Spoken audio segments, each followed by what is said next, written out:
बोलिए सद्गुरु भगवान की जय।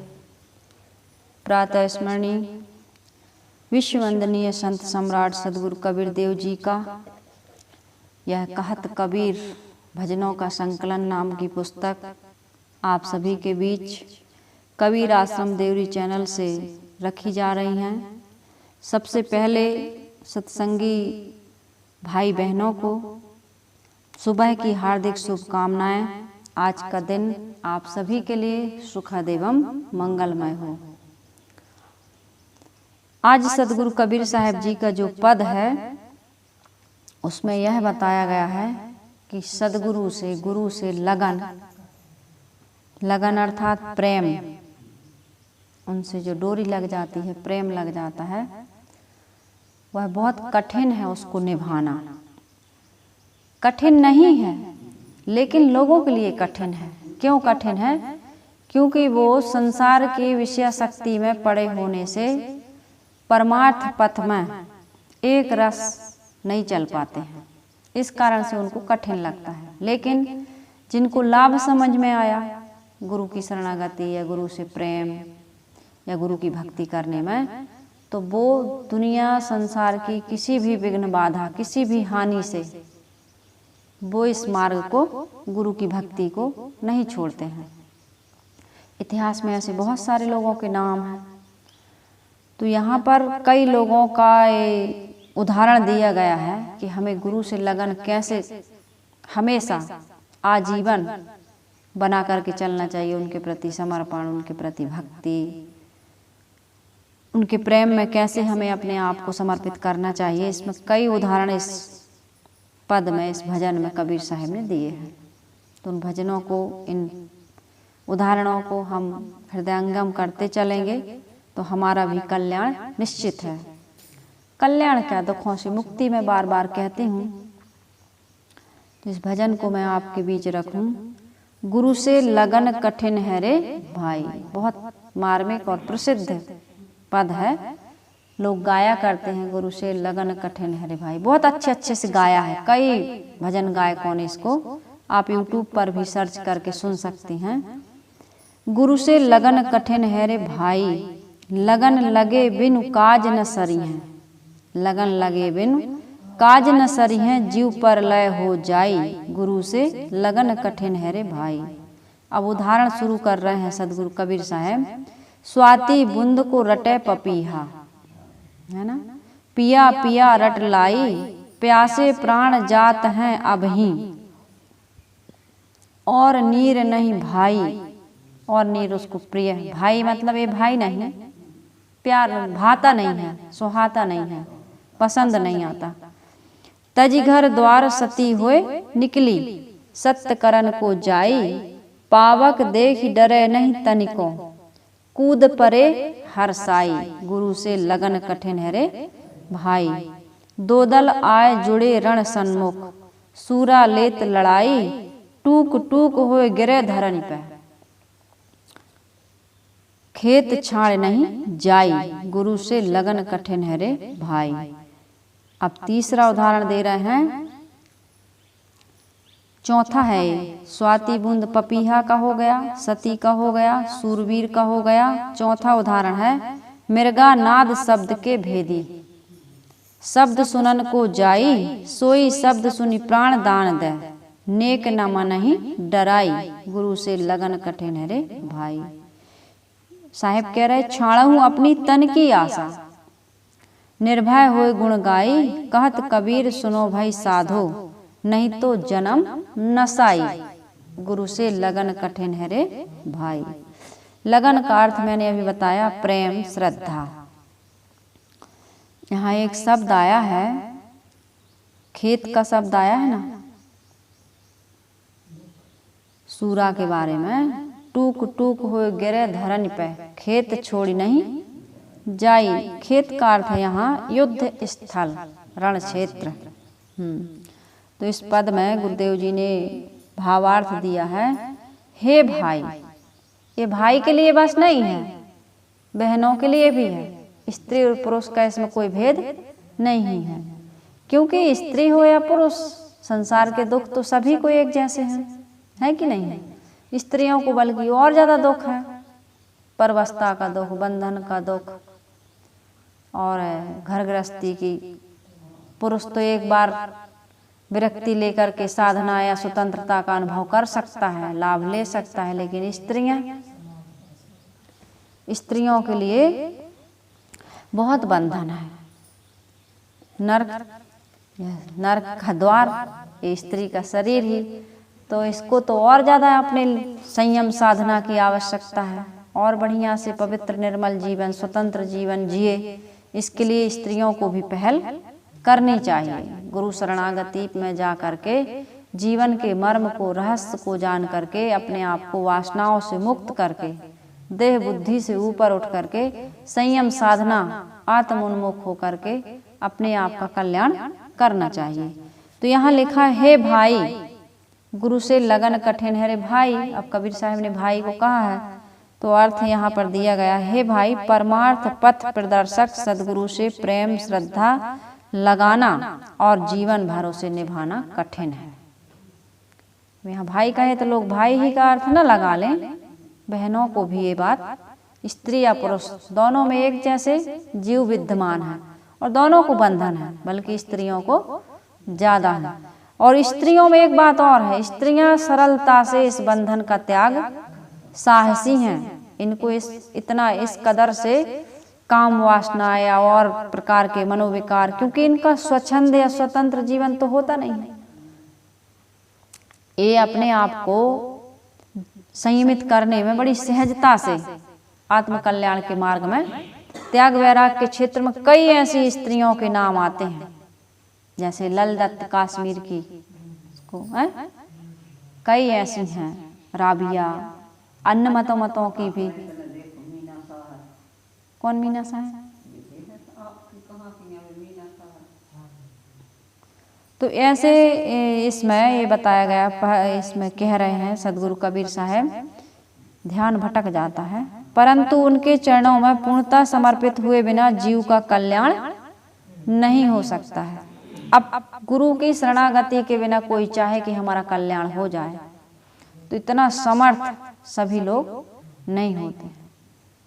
जीव विषय शक्ति में, अनेक प्रकार के मनोविकारों में, अनेक प्रकार की गंदी गंदी आदतों में इस कदर कमजोर हो गया है कि बिना सहारे के अब उसके अंदर साहस ही नहीं है, समझ ही नहीं है, वो योग्यता, वो क्षमता ही नहीं है कि वो इन दलदल से अब वो ऊपर दलदल से बाहर आ सके। दलदल है ये सारा संसार, ये मनोविकार, ये वासनाएं, ये अनेक प्रकार के दोष दुर्गुण, इंद्रियों का असंयम, इसमें एक बार जो पड़ गया, अरे शराब पीने लगते हैं तो उससे बाहर निकलना मुश्किल हो जाता है लोगों का। तो गजल मीन पतंग मृग जरे एक की आँच, कबीर उनकी कागति जिनको लागे पाँच। ये पंच विषयों के अंतर्गत मनुष्य को बहुत सारे बहुबंधन से बांधिया। कबीर साहब ने कहा ना, हम लोगों ने बीजक में पढ़ा, बहुबंधन से बांधिया एक बेचारा जीव, केवल छूटे आपने कीरे छुड़ावे पीऊ। या तो इतना विवेक वैराग्य किसी का जग जाए है? या बिना सापेक्ष ज्ञान के आदमी कुछ नहीं कर सकता है। सापेक्ष ज्ञान, एक दूसरे से ही ज्ञान मिलता है। सदगुरु कबीर साहब के कोई गुरु नहीं थे ऐसा लोग कहते हैं, फिर भी उनको दर्शन का, शास्त्रों का, अनेक अन्य मतों का, संत गुरुजनों का उनको सत्संग मिला था। उन्होंने कहा जरूर है कि मसी कागज छू, पढ़ा लिखा नहीं हूं मैं, लेकिन उन्होंने सुना बहुत था, श्रोति ज्ञान बहुत था उनके पास। बचपन से लेकर के वो एक अध्यात्म के मनोवैज्ञानिक थे, खोज करते थे, सुन के मान नहीं लेते थे। सदगुरु कबीर साहब की विशेषता है कि वो खोजबीन करते थे, निरख परख करते थे। इसलिए उन्होंने कहा है, विचार करहूं विचार तो सब दुख जाए। विचार करके मानो, कर विचार विकार परिहरि, तरण तारण सोय, कहें कबीर भगवंत भजो नर द्वितीया और ना कोई। कर विचार विकार परिहरि, विचार करो और विकारों का परित्याग करो। तरण तारण सोय, वही तरने वाला है और वही फिर तारने वाला भी है। तो सबसे पहले तो आदमी को विचार विवेक को छोड़ करके कहीं भी उसका कल्याण गुरु की शरण में भी चलेगा। गुरु ने कुछ भी बता दिया, 50% ये कहने वाले हैं ईश्वर को सिद्ध करने वाले और 50% उनको खंडन करने वाले हैं। अरे मैं एक मोटा मोटा आंकड़ा बता रही हूँ, कोई इस्लाम धर्म का प्रचार कर रहा है, कोई ईसाई का कर रहा है, कोई हिंदुओं का, कोई बौद्ध का, कोई जैन का, तो कोई किसी का। अब आप किसको मानोगे? तो विचार करना पड़ेगा। चलनी की तरह, सार को सूपा की तरह, कबीर साहब वेदों में कहा चलनी की तरह और इधर कबीर साहब ने कहा सूपा की तरह। सार को गही रहे, थोथा दे उड़ाए। तो यही काम हम सबको करना पड़ेगा, क्योंकि एक मत नहीं है संसार में किसी। लेकिन यह है कि विज्ञान जो अनुसंधान करता है वो अपनी कमियों को स्वीकार कर लेता है, और पुराना जो उनका खोज है, पुरानी खोज है, उससे जब आगे बढ़ जाता है विज्ञान, भौतिकवादी लोग, तो उसको स्वीकारते हैं इसको वो। लेकिन सीखे इससे हैं। पहली सीढ़ी का उतना ही महत्व है जितना ऊपर छत पर चढ़ने में आखिरी सीढ़ी का है। ये नहीं कह सकते कि पहली सीढ़ी का कोई महत्व नहीं है। इसलिए खंडन मंडन जो महाज्ञानी हो जाते हैं वो खंडन मंडन तर्क वितर्क में नहीं पढ़ते हैं। हाँ, क्योंकि सबसे सार लेकर के ही हमारी इमेज, हमारी सोच बनती है, हम वहाँ तक पहुँचते हैं। तो दर्शन ये कहता है कि सबकी सुनो, सब कहीं से सार लो और कहीं भटको मत। इस लायक बन जाओ कि तुम पशु न रहो, कोई भी डंडे से हाँक दे और आप उसी को सत मान लो, उसी रास्ते पर चलने लगो। तो ज्ञान जब बढ़ता है, विकसित होता है आदमी का ज्ञान, वो अधिक विकास होता है, तो वो कहीं भी वो कहता है तुम 36 बता रहे हो तो 37 मैं भी जानता हूँ, मुझसे भी सुन लो। वो किसी का न खंडन करता है न मंडन करता है, अपनी बात को भी नहीं रखता है, मौन अपना काम। समझ बूझ जड़, कबीर साहब कितने महान वैज्ञानिक थे जिन्होंने कहा समझ बूझ जड़ होए रहे, बल तज निर्बल होए, कहीं कबीरता संत का पला न पकड़े कोई। समझ इतनी बढ़ जानी चाहिए, इतनी विकसित हो जानी, समझ बूझ जड़ हो रहे। समझ बूझ के बिल्कुल मौन, किसी से झगड़ा ना करो, मेरी बात सही तुम्हारी बात गलत। ये ईश्वर का खंडन करने लगे, देवी देवताओं का खंडन करने लगे, स्वर्ग नरक का खंडन करने लगे। जो रास्ते हैं अपने अपने, जिसको जो रास्ता समझ में आ रहा है चल रहा, खोज में है, वो पहुंचा नहीं है अभी, और तुम भी खोज में हो। अभी तक जितने भी दर्शन बने हैं, जितने भी वेद शास्त्र बने, वे सब कह रहे हैं कि अभी इसके आगे और है। हम ये नहीं कहते हैं कि दुनिया ऐसे ही बनी, वेदों में कहा है, हो भी सकता है नहीं भी हो सकता है, कौन जानता है। नेति नेति वेद का है, अभी कोई इति नहीं हुआ है, न ब्रह्मांड के बारे में जान पा रहे हैं, न ये अपनी आत्मसत्ता के बारे में जान पा रहे हैं। कई मत हैं इसलिए, लेकिन थोड़ा थोड़ा ज्ञान लेके अपने जीवन को सुंदर बनाना, ये तो सब जान सकते हैं। ये दुनिया का नॉलेज, दुनिया का ज्ञान तो सबको आवश्यक है कि कहाँ शांति है, किस जगह पे अशांति है। ये संसार के जिन प्राणी पदार्थ भोगों में हम लगे हुए हैं, ये क्षणभंगुर हैं, बंधन देते हैं, दुखदायी हैं। शराब पिए, चाहे मांस खाएं, चाहे किसी प्रकार का मैथुन करें, किसी प्रकार का नशा करें, किसी प्रकार का विकार हो, क्रोध हो, लोभ हो, मोह हो, ईर्षा हो, जितने भी मनोविकार हैं, चाहे तन के विकार, चाहे मन के विकार, चाहे वचन के विकार, 10 दोष में बताती रहती हूँ। तो इन विकारों में पढ़ करके शांति भंग होती है, ये तो सबको पता है। तो इनका त्याग करो और अपने आत्म स्वरूप में स्थित, मतलब अपनी आत्मा तो है ही। मैंने कल कहा ना, वो दार्शनिक ह्यूम दार्शनिक कह रहे हैं कि आत्मा को झांक कर देखने का मैंने बहुत प्रयास किया, लेकिन आत्मा नाम की कोई वस्तु दिखी नहीं। तो विरोधी कहता है कि अरे पागल, जो झांक करके देख रहा वही तो आत्मा है, और कहाँ आत्मा है। अब तुम कहो कि मैंने आंखों को देखने का बहुत प्रयास किया लेकिन आंखें दिखी नहीं, तो आंखों से ही तो देख रहे हो, आंखों से ही देख रहे हो। तो ऐसे ही आत्मा है, कोई सत्ता है, आप उसको कोई भी नाम दे दो, पानी कह दो, वाटर कह दो, नीर कह दो, आग कह दो, कुछ भी कह दो, आत्मा कह दो, जीव कह दो, ब्रह्म कह दो, कोई भी चीज कह दो। ये नाम लेते ही आदमी एक इमेज बना लेता है। धनुर्धारी, सुदर्शनधारी, शंखधारी, कहूँ गदाधारी तो कहूँ जटाधारी। तो ये अपनी अपनी कल्पना है। ये क्या है, इसको क्या कहते हैं, अपरोक्ष में, काल्पनिक है ना। ये बहुत बड़ी कल्पना करने वाला मनुष्य का मस्तिष्क बहुत बहुत कल्पना है, और कल्पना ना होती तो विकास ना होता। तो ये सारी चीजें हैं। इसमें मैं ये बता रही थी कि गुरु को समर्पित होना पड़ता है। कोई एक गुरु बनाइए, गुरु मतलब शरीरधारी नहीं कहती मैं तो। अब ज्ञान चाहिए तो शरीरधारी से होगा, लेकिन ये बड़ी गूढ़ और रहस्यात्मक बात है। गुरु शरीर नहीं होता है, गुरु का ज्ञान गुरु होता है। तो कोई गुरु शरीर के द्वारा ही आपको ज्ञान मिलेगा, सतग्रंथ के द्वारा ज्ञान मिलेगा। तो सबको आदर दीजिए और सबसे सार लीजिए। साहिब कह रहे हैं, गुरु से लगन कठिन है रे भाई, पूर्णतः समर्पित हुए बिना जीव का कल्याण नहीं हो सकता। लगन लगे बिन काज न बनी है, काज न सरी है, जीव परलय हो जाए।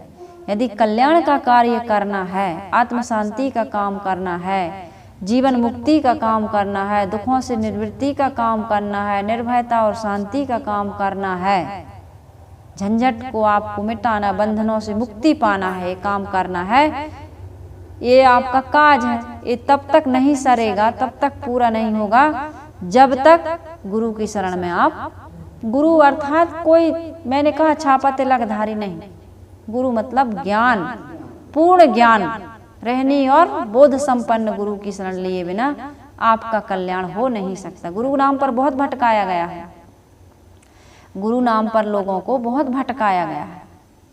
गुरु में इतनी आस्था होना चाहिए, सही बात है, लेकिन फिर गुरु भी तो सही होना चाहिए। जब तक गुरु मिले नहीं साचा, तब तक करो गुरु 10 पाँचा। सही गुरु ना हो, दत्तात्रेय जी के 24 गुरु थे और तुम 24,000 बना लो तो कोई गलत नहीं है। तो एक गंठी माला दीक्षा लेते मत फिरो, ज्ञान लो, सब कहीं से ज्ञान लो, सब कहीं कुछ ना कुछ आपको ज्ञान मिलेगा, सारग्राही बनो तब। तो इसमें ये बताया जा रहा है कि जीव परलय हो जाए, जीव का कल्याण हो जाता है, विनाश हो जाता है, महाविनाश। यदि इस जन्म में तुमने मानव जीवन में अपने आत्म कल्याण या दुखों की निवृत्ति का कार्य नहीं किया, तो अन्य खानियों में सिर्फ और सिर्फ दुख भोगने के लिए आप जा रहे हैं।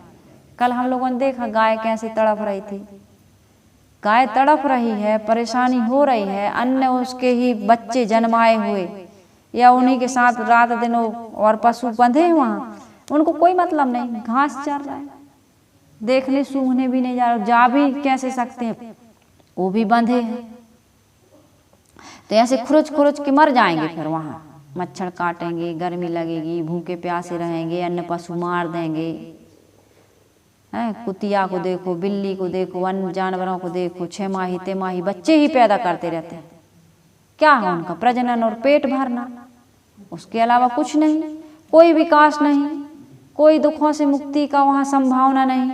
ऐसे तुम भी उस परवस्था की अवस्था में चले जाओगे। आज एक काम कर लो। साहिब कह रहे हैं, जीव परलय हो जाए, स्वाति बूंद को रटे पपीहा, पिया पिया रट लाई, प्यासे प्राण जात हैं अभी और नीर नहीं भाई। इस तरह से आपकी लगन गुरु में, ज्ञान के प्रति आपकी इतनी श्रद्धा होनी चाहिए कि मैं केवल सारग्राही बनूंगा, असार को नहीं लूंगा।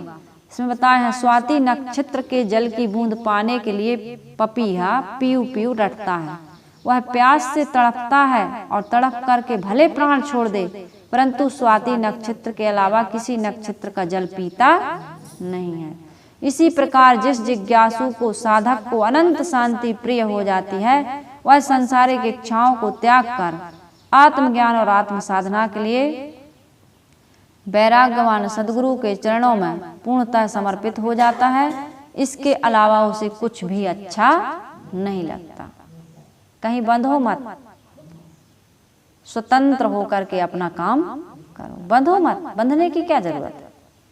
क्योंकि आपको रोटी बनाने के लिए बेलन, चौकी है ना, चकला बेलन कहते हैं लोग, तवा, गैस चूल्हा या फिर चूल्हा, कुछ भी, पानी, थाली, चिमटा, कितना चीज चाहिए एक रोटी के लिए, एक जलेबी के लिए लाखों लोगों का सहयोग लेना पड़ता है। गुरुजी ने कहा है ऐसे ही आप दुखों से मुक्ति पाने के लिए किसी एक मत संप्रदाय या एक गुरु से आप भले दीक्षित हो जाइए, एक में आपको रहना पड़ता है, लेकिन सार तो सब कहीं से लेते हैं आप, सभी दर्शनों का सार लेना पड़ता है ना आपको। तो किसके प्रति अश्रद्धावान बनेंगे? सबके लिए श्रद्धा का भाव रखिए, लड़िए मत, शांति के मार्ग में आए हैं तो शांति से अपना काम करिए। खंडन मंडन, ये बैर विरोध, ये हम बड़े तुम छोटे वाली भावना बिल्कुल नहीं। हाँ, कोई छोटा है कोई बड़ा है कहने की जरूरत नहीं, छोटा भी जहाँ काम आवे सुई, कहा करे तलवार,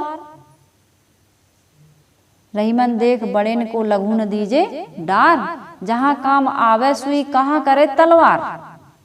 रहीम कवि कह रहे हैं कि ये मत कहो ये छोटा है ये बड़ा है, ये अहंकार या तुच्छता का भाव किसी के लिए मत लाइए, क्योंकि जहाँ सुई काम आती है वहाँ तलवार काम नहीं आती। तो कोई छोटा है कोई बड़ा है इसका झगड़ा नहीं होना चाहिए।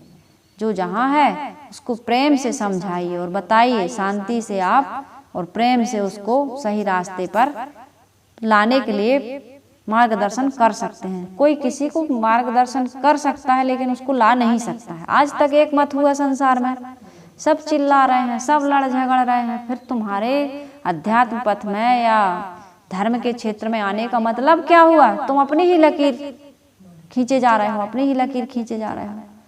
तो ये बहुत बड़ी हिंसा है, ये बहुत बड़ा अपराध है, अशांति फैलाना।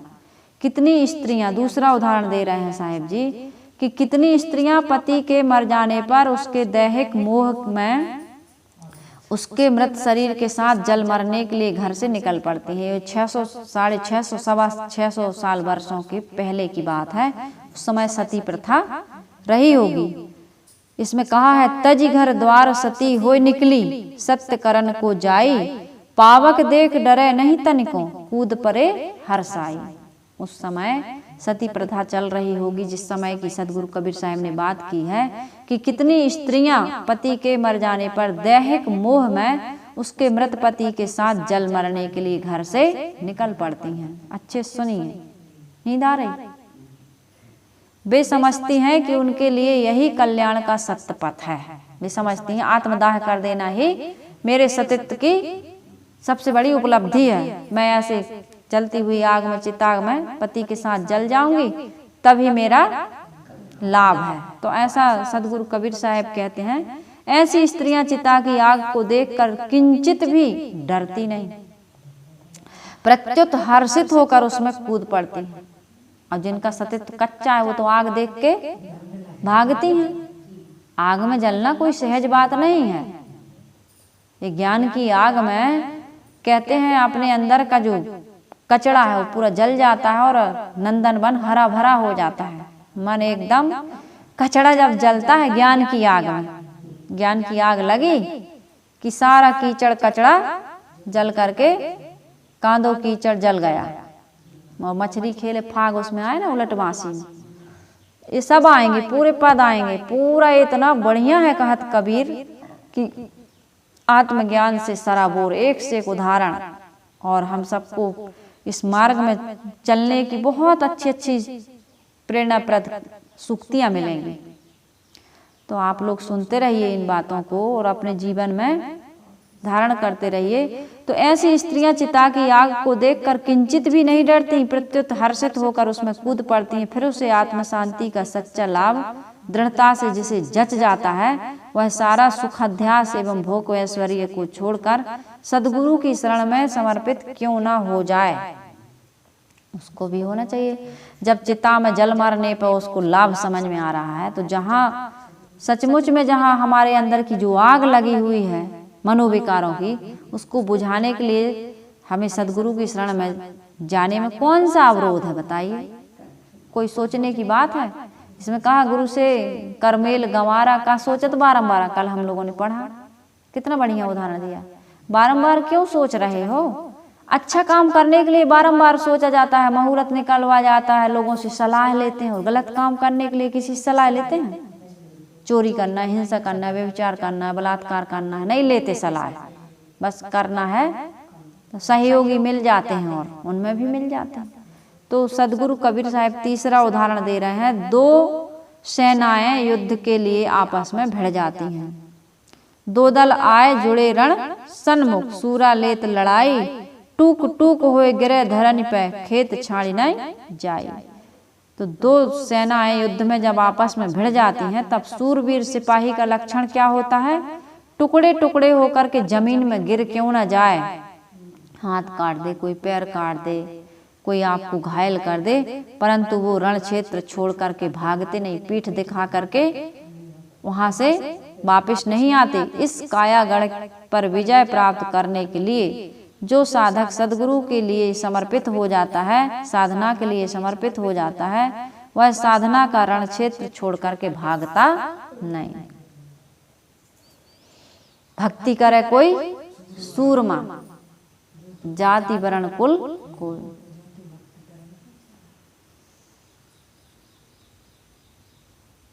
कामी क्रोधी लालची इनसे भक्ति ना होय, भक्ति करे कोई सूरमा, जाति वर्ण कुल होय। तो यदि कामी हो, क्रोधी हो, लोभी मोही हो, आसक्ति बनी हुई है कहीं, तो भक्ति नहीं करोगे आप। भक्ति क्योंकि तुम्हारी भक्ति तो कहीं और ही चल रही है। तुम्हारी भक्ति प्राणी पदार्थ विषयों के प्रति है, दुर्गुणों के प्रति है। तुम सद्गुणों की भक्ति, क्योंकि कबीर मन तो एक है, भावे तहाँ लगाओ, और भावे गुरु की भक्ति करो और भावे विषय कमाओ। यहाँ नेकी बदी दो रास्ते हैं, गौर से सुन लो, तुम्हें चलना है जिस मार्ग से अपना रास्ता चुन लो। पूरी स्वतंत्रता है। दो रास्ते हैं, नेकी के और बदी के, सदमार्ग के और कुमार्ग के, बंधन के और मोक्ष के, सुख के और दुख के, दो रास्ते हैं।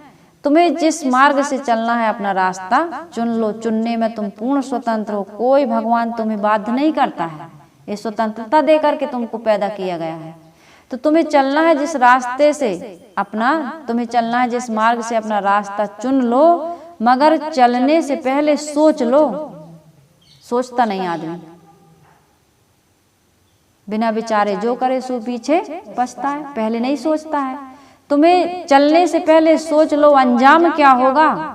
भला कीजिए भला होगा, बुरा कीजिए बुरा होगा। कोई न काहू सुख दुख कर दाता, निज कृत कर्म भोग सब भ्राता।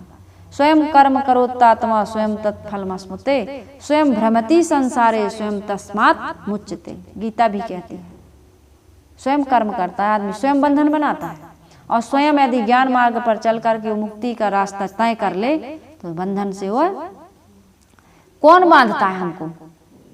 चाय पीने की, शराब पीने की, कोई भी गंदी आदत किसने बनाई? लड़ाई झगड़ा कौन करता है? हम करते हैं। कोई आए हमसे लड़ने को, हम मौन रहे हैं। कोई मुंह से शब्द गाली निकलवा सकता है?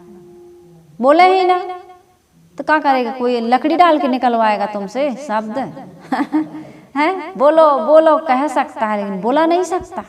मौन हो जाए तो कोई बोला।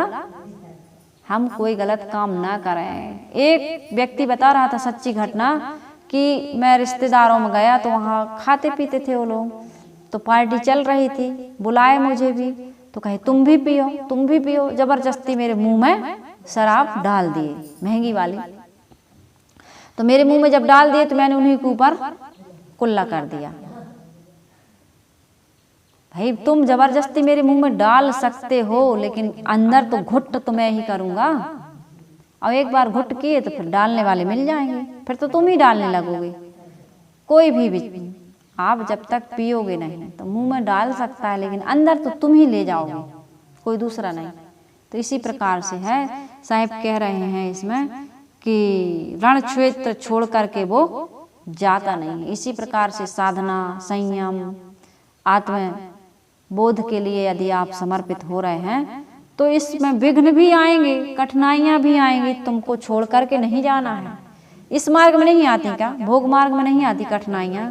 खेती बिजनेस व्यापार बैठ जाता है, दिवालिया हो जाते हो, बच्चे पैदा करते हो, 9-9 महीने गर्भ में रखते हो, पाल पोस के बड़ा करते हो, गर्भ भी नष्ट हो जाता है, जन्म लेते समय भी मर जाता है, बड़ा होकर पल पोस करके भी मर जाता है, शरीर में रोग व्याधि लग जाती है, तो तब भी से आप जीना चाहते हैं, तब भी से दूसरा बच्चा पैदा करते हैं, तीसरा बच्चा पैदा करते हैं, क्या नहीं करते हैं बताओ।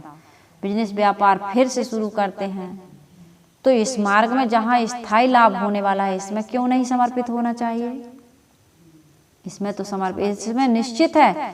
क्रोध त्याग दिया मैंने, लोभ त्याग दिया, मोह त्याग दिया, विषय शक्ति का त्याग कर दिया। अब इसमें तो कोई वो है ही नहीं कि भाई ऐसा ना हो फिर से मुझे। सावधान रहिए आप, सावधानी हटी दुर्घटना घटी। आप सावधान रहिए। फार्म आगे फार्म पाछे फार्म दाहिनी डेरी, फार्म पर जो फार्म करे सो फार्म है मेरी। कबीर साहब ने कहा सावधान रहिए। डरत रहे सो उबरे गाफिल खाई मार, डर करनी डर परम गुरु, डर पारख डर सार। डरत रहे सो उबरे गाफिल खाई मार। गाफिल मत बनिए, चेतावनी देते हैं। इसलिए आजीवन सत्संग करिए, संयम करिए, किला में रहिए। गोपी चंद की माँ कहती ना, किले में रहना बेटा, मतलब सत्संग के, सत्पुरुषों के, सदाचरण से युक्त लोगों के किले में रहना। गलत जगह बैठोगे उठोगे, गलत बातचीत करोगे, असंयम पूर्वक जीवन जियोगे तो कुसंग में पड़ोगे तो फिर कोई बचा नहीं पाएगा। कुसंग ऐसी बर्फीली जगह है जहाँ थोड़ी देर बैठ जाओ तो हाथ पैर शून्य हो जाएंगे। तो कुसंग केरा तबही न चेतिया, जब ढिंग लागी बेर। अब के चेते क्या भया, जब काटिन ली ना घेर।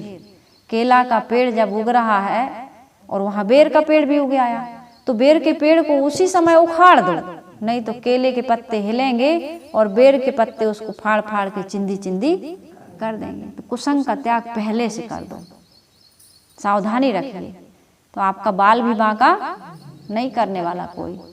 तुम ही असावधान हो जाते हो। इस मार्ग में तुम पूर्ण सुवश हो, स्वतंत्र हो। आत्म कल्याण करने में कोई आपके लिए बाधा बनने वाला नहीं, तुम स्वयं बाधक हो। अपनी फैल मिटाए ले गली गली कर सैल। तेरा बैरी कोई नहीं, तेरा बैरी फैल। मैं क्रोध जीतना चाहती हूँ, लोभ जीतना चाहती हूँ, गाली नहीं दूंगी, झगड़ा नहीं करूंगी।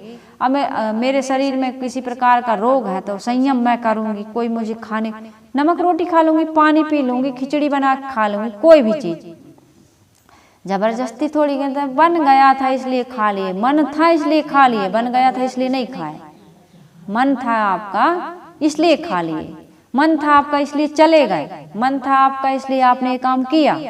मन ना होता तो कोई नहीं करवाता आपसे। तो इस क्षेत्र में, रण क्षेत्र में सूरवीर कभी पीठ दिखा के नहीं भागता। तो ये अंदर का जो मानसिक द्वंद चल रहा है, मानसिक रोगी आप बने हैं, इस रोग को जीतने में संयम परहेज करिए आप। दवाई तो सब कहीं मिल रही है, खूब दवाई इस डॉक्टर के यहाँ, इस गुरु के यहाँ, उस गुरु के यहाँ जा रहे हो, लेकिन संयम परहेज। कोई ऐसा गुरु मिले कि छू मंतर से पूरा, तो ऐसा गुरु आपको धोखा दे सकता है, आपका रोग ठीक नहीं कर सकता। मृगा नाद शब्द के भेदी, शब्द सुनन को जाई। सोई शब्द सुनी प्राण देत है, नेक न मन ही डराई। मृग जो होता है शब्द सुनने का रसिक होता है। बधिक द्वारा जब उसे विशेष प्रकार का बाजा बजाकर सुनाया जाता है, तब वह अपने तन मन की सुधि भूल कर शब्द सुनने में समर्पित हो जाता है। अब बेचारा मृग और शब्द प्रेम में पड़कर इतना निर्भय हो जाता है कि वो प्राण दे देता है, उसको प्राणों की सुध भी नहीं रहती, इतना मगन हो जाता है। अज्ञान बस ही सही जब तुच्छ प्राणी अपने लक्ष्य में समर्पित हो अपने प्राण निछावर कर देता है। इससे सीख लो, तब स्वरूप ज्ञान में जगा हुआ मुमुक्षु आत्म शांति के लिए अपने जीवन को सच्चे सदगुरु की शरण में क्यों नहीं समर्पित कर देगा। आदमी में महान बल है। एक तुच्छ भोग के लिए आदमी आत्महत्या कर देता है, ये नहीं मिलेगा तो मर जाएंगे। मर जाते हैं लोग, कितने मर गए। तो तुम अपने आत्म कल्याण के लिए, आत्म शांति के लिए, दुखों की निवृत्ति के लिए क्या इतना सा त्याग नहीं कर सकते हो? कर सकते हो। आत्महत्या नहीं करना है आपको, आपको तो मनोविकारों की हत्या करना है। कमजोरियां, आसक्तियां आपके अंदर में जो जिसके कारण आप चिंतित हैं, भयभीत हैं, दुखी हैं, परेशान हैं, शिकायतग्रस्त हैं। शिकायत, ये सारी चीजें कुछ भी नहीं करनी है आपको, बस अपनी फैल मिटाए ले, सिमट जाओ आप अपने में। अपने को देखो तो पहले कि हमारे अंदर कितना भंगार, अनावश्यक चीजें, भंगार यानी अनावश्यक, टूटी फूटी बेकार चीजें, भंगार खाने में क्या रहता है? व्यर्थ की निरर्थक चीजें। हमारे अंदर भी ऐसी चीजें भरी हैं जिनसे हमारा कोई लाभ नहीं बल्कि हानि हानि हानि। ऐसी बातें, ऐसे संग साथ, ऐसी जगह पर ऐसी वस्तुओं का संग्रह हमने कर रखा है जहां से केवल तकलीफ मिल रही है। साहिब कह रहे हैं, चाणऊ अपने तन की आशा, निर्भय हुए गुण गाई, कहें कबीर सुनो भाई साधो, नहीं तो जन्म नसाई। तुम्हारा जन्म नष्ट हो जाएगा। अतएव हे कल्याणार्थी, अपने माने हुए शरीर के सुख दुख सुख की आशा छोड़कर सदगुरु के चरणों में समर्पित हो जा और उनके अखाड़े में निर्भयता पूर्वक साधना करते हुए उनके गुण गाओ। ये भी एक अखाड़ा है। मानसिक द्वंद्व चल रहा है, कभी क्रोध हमको हरा देता है, कभी क्षमा के द्वारा उस पर विजय प्राप्त कर लेते हैं। आज क्रोध करेंगे ही नहीं, क्षमा कर दे, जाओ। अज्ञानी है भाई, नादान है, ना समझ है, नहीं जानता क्रोध करके अपनी हानि कर रहा है, संस्कार बिगाड़ रहा है, वातावरण प्रदूषित कर रहा है। अरे भैया जाओ जाओ, ठीक है, कह लिया तुमने ना, शांति मिल गई, अब जाओ। महात्मा बुद्ध ने यही कहा। कुछ और कहना है? जाते समय उन्होंने कहा कि भाई तुमने जितनी गालियां दी मैंने एक भी नहीं ली। तो ये सारी चीजें हैं। कबीर साहब कहते हैं कि हे संतो सुनो, यदि तुम सदगुरु की शरण छोड़कर अन्यत्र भटकोगे तो तुम्हारा जीवन व्यर्थ चला जाएगा। धोखे में बीत गयो जन्म, सब धोखे में बीत गयो। अब बीते अब पछताए होत क्या, चिड़िया ने चुग लिया खेत। तो सदगुरु कबीर साहब ने इतना सुंदर ये पद कहा, गुरु से लगन कठिन है रे भाई, लेकिन लगन लगे बिन काज ना सरी हैं, जीव पर लय हो जाए। लगन तो लगानी पड़ेगी, कठिन हो चाहे सरल। हमने कठिन मान लिया है, इसको हम सरल बनाएं और अपने आत्म कल्याण का काम करते हुए जीवन को कल्याण पथ की ओर जो इसी काम के लिए मिला हुआ है उसी काम में लगाएं, तो फिर हमारा दुख दूर हो जाएगा। यहाँ थोड़ा सा निवेदन किया गया है, सदगुरु के सतोपदेश पर चलना, उनके प्रति समर्पित होना है।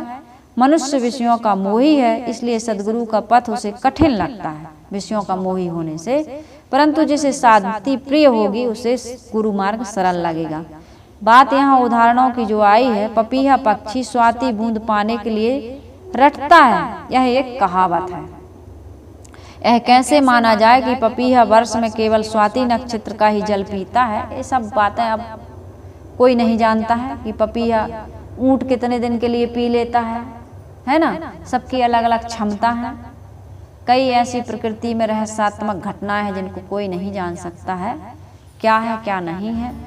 आदमी के पास इतना ज्ञान नहीं है कि वो सब कुछ के बारे में जान सके। तो अपन सब कहीं से सार लेकर अपने आत्म कल्याण का काम करना है। समय बहुत हो चुका है। आप सभी से सबसे पहले आभार कि इतने देर तक आप कबीर आश्रम देवरी चैनल से सदगुरु कबीर की वाणी का आनंद लेते हैं और आत्म कल्याण के लिए एक संबल अर्जित कर रहे हैं। इसके लिए आपको बहुत बहुत साधुवाद। यहीं पर मैं अपनी वाणी को विराम